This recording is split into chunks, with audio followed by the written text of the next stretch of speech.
Bonjour à toutes et à tous les amis, c'est Zirock, j'espère que vous allez bien, la patate comme d'habitude. Oh yeah. En tout cas, bienvenue pour cette nouvelle vidéo thread. J'avais dit dans la précédente vidéo comme quoi j'allais enchaîner les threads. Personne m'a cru. Bon bah let's go, hein, moi je fais. Quand je dis quelque chose, je le fais. En tout cas, si tu kiffes les threads et les miens... Wow, il y a une de ces tempêtes.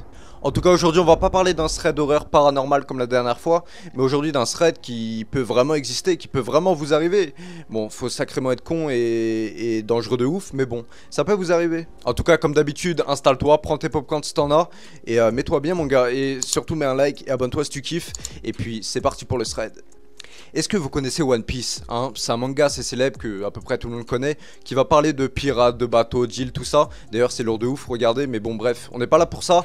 Mais aujourd'hui si je vous parle de ça, c'est que cette histoire elle a un peu un commun avec ça, mais en beaucoup plus sombre, hein? C'est pas comme dans One Piece. En tout cas aujourd'hui je vais vous raconter de l'histoire de Tom et Léo, ces deux amis qui sont partis en vacances en Inde. Voilà, se prendre des petites vacances tranquilles, chill tu vois. Bon en Inde pourquoi je sais pas, hein, peut-être pour vendre du maïs. Oula excusez-moi, ça c'est les clichés qui reviennent, non. Et la team second degré, ok. Et un jour Tom il en avait un petit peu marre d'aller à la piscine comme tous les jours. Et du coup il a proposé à son pote Léo justement s'il était chaud de se louer un bateau pour une journée vraiment pour explorer un peu la mer. Un peu comme dans One Piece justement parce que en fait les deux étaient fans de One Piece. Et du coup voilà là c'était le mot de trop là pour Léo. Il a dit bah vas-y chaud direct. Donc voilà une fois le bateau loué ils ont passé une soirée tranquille chez eux comme d'habitude. Et le lendemain matin, justement, c'est là qu'ils sont tout excités, ils sont pressés de partir. Ça faisait longtemps qu'ils avaient envie de faire ça.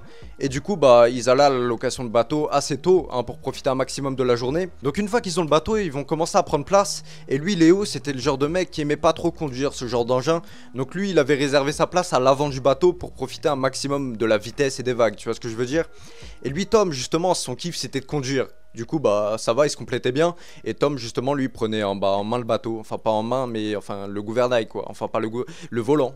Donc ils vont commencer à démarrer le bateau. Et devant les gens il va partir tranquillement hein, parce que le problème c'est que Tom c'est un ardu de la vitesse hein, il kiffe ça, il est passionné de ça depuis petit. C'est un peu un casse-cou. Et du coup devant les gens il va y aller tranquillement. Parce qu'ils ont quand même des règles hein, de sécurité où ils n'ont pas le droit d'aller au-delà d'un tel kilomètre/heure.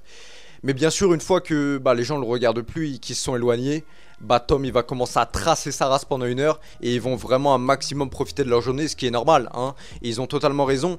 Mais bon hein, le problème c'est que au bout d'un moment c'était une période de canicule. Et il commençait à faire chaud. Et le truc c'est la mer autour. Donc ils peuvent se baigner vraiment partout. Donc là Léo ils vont commencer à descendre dans l'eau. Il avait un masque de plongée quand même. Ils étaient quand même équipés. Mais une fois qu'il va mettre la tête dans l'eau, il va remarquer que la mer est infestée de méduses. Mais vraiment il y en avait vraiment à chaque coin de rue j'allais dire. Mais c'est dans l'eau donc c'est pas possible. Mais enfin tu m'as compris. Mais là il y a Tom le casse-cou. Il s'en fout qu'il y a des méduses hein. Il fait chaud, il a envie de se baigner. Il se dit même s'il y a des méduses franchement j'irai me baigner. Mais il y a Léo à côté qui est un peu plus craintif et qui aime pas trop ça les méduses. Du coup il va proposer à Tom justement d'aller un peu plus loin dans la mer. Mais Tom voilà il va quand même écouter Léo et il va redémarrer le bateau pour partir un petit peu plus loin. Histoire de trouver un coin et puis se baigner sans méduses hein, parce que les méduses ça fait un petit peu mal. Et c'est pas forcément cool. Mais en allant plus loin ils vont rencontrer vraiment une grande ligne de bouée. Avec un grand panneau dessus disant justement, bon pas en français, mais ils savaient lire l'indien et ça voulait dire justement que en gros c'est une mer interdite et ils n'ont pas le droit d'aller ici. Mais comme je vous ai dit, Tom c'est un casse-cou, il aime pas trop les règles hein. Du coup en fait justement plus tu lui dis ça, plus ça va l'exciter à continuer. Mais Léo comme je vous ai dit, lui il a dit non viens on fait demi-tour, viens on repart un peu plus loin, on va se baigner. Tom il a dit s'il te plaît viens on profite de notre journée. Mais malheureusement Tom il va convaincre Léo justement de passer à travers, enfin outre les bouées et de continuer leur chemin. Et au bout d'un moment, continuant leur chemin, ils vont passer à côté de l'île de North Sentinel. Et juste au nom tu sens que ça sent la merde un peu, tu sens que ça va mal se passer. N'empêche que ça faisait un bon moment quand même qu'ils étaient en train de rouler en bateau. Et justement qu'ils n'avaient pas croisé d'île ou terre ferme. Du coup par curiosité, Léo il était quand même armé de jumelles. Il va prendre sa paire de jumelles et regarder au loin justement à quoi ressemble l'île, tu vois. C'est normal, t'es en bateau, tu profites, tu regardes. Sauf qu'au loin sur la plage il va croiser un homme qui est en train de le regarder quasiment nu. Donc là Léo il est complètement mort de rire et il va passer justement la paire de jumelles à Tom pour qu'il voit de ses propres yeux. Mais une fois qu'il va regarder dans les jumelles, il va voir que la personne est quasiment nue. Du coup, il va en déduire justement qu'ils sont passés à côté d'une plage de nudistes. Et du coup, Léo, il propose pour rigoler, est-ce que t'es chaud, on s'approche avec le bateau Et on prend une vidéo pour la poster sur les réseaux et voilà, juste voilà, rigoler un peu. Et il y a Tom, il va être complètement chaud, hein, il kiffe les trucs comme ça lui. Donc ils vont s'armer de leur téléphone, se rapprocher de l'île et justement filmer cette île en question. Et ils vont voir que la personne qui était tout seul, bah elle va commencer à moins être tout seul. Et plus ils vont se rapprocher, plus ils vont être nombreux. Et surtout plus ils vont être menaçants vers le bateau. Et je vous mets la vidéo, tu sais quoi? Ce sont les rares images qui existent des sentinelles. 150 personnes vivraient sur cette île. Mais une fois qu'ils vont vouloir prendre la fuite, c'était déjà malheureusement trop tard. Les hommes sur la plage avaient déjà visé le bateau et tiré leur lance en direction justement de leur bateau.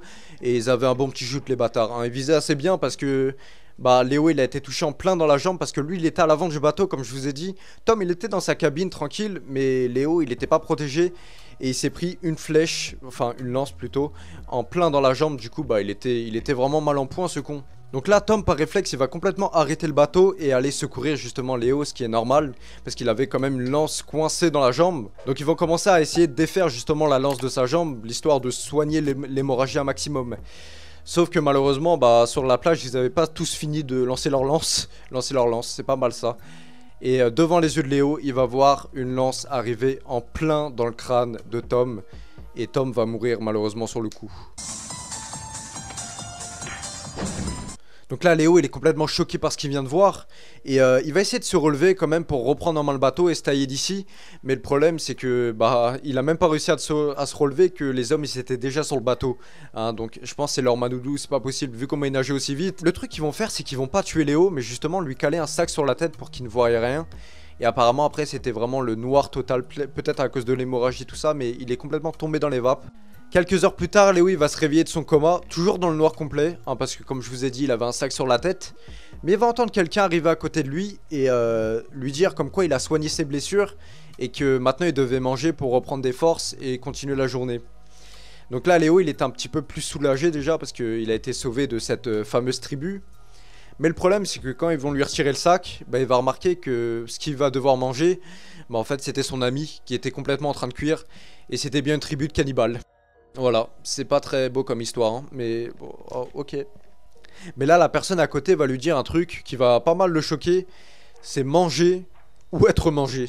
Tu vois un peu le dilemme, ça veut dire c'est soit il mange son pote et il rejoint justement leur tribu, ou soit il mange pas, mais c'est lui aussi passe à la cuisson. Donc c'est chaud comme choix, mais bon, hein, je pense que la plupart des gens, vous serez d'accord avec moi. Après, dites-moi dans les commentaires ce que vous aurez fait. Mais bon, hein, ton pote il est déjà mort, franchement. Mais voilà, c'était la fin de cette vidéo, c'était la fin de ce thread. Et c'est vraiment une île qui existe vraiment apparemment. Après, est-ce que l'histoire est vraie? Je sais pas, j'espère pas en tout cas parce que c'est quand même cruel. Mais voilà. En tout cas, c'était la fin de cette histoire. J'espère que vous avez kiffé. N'oubliez pas à liker, à vous abonner pour être au courant des prochaines threads, ça veut rien dire. Des prochains threads qui vont arriver. Et d'ici là, portez-vous bien. Bye, tchuss.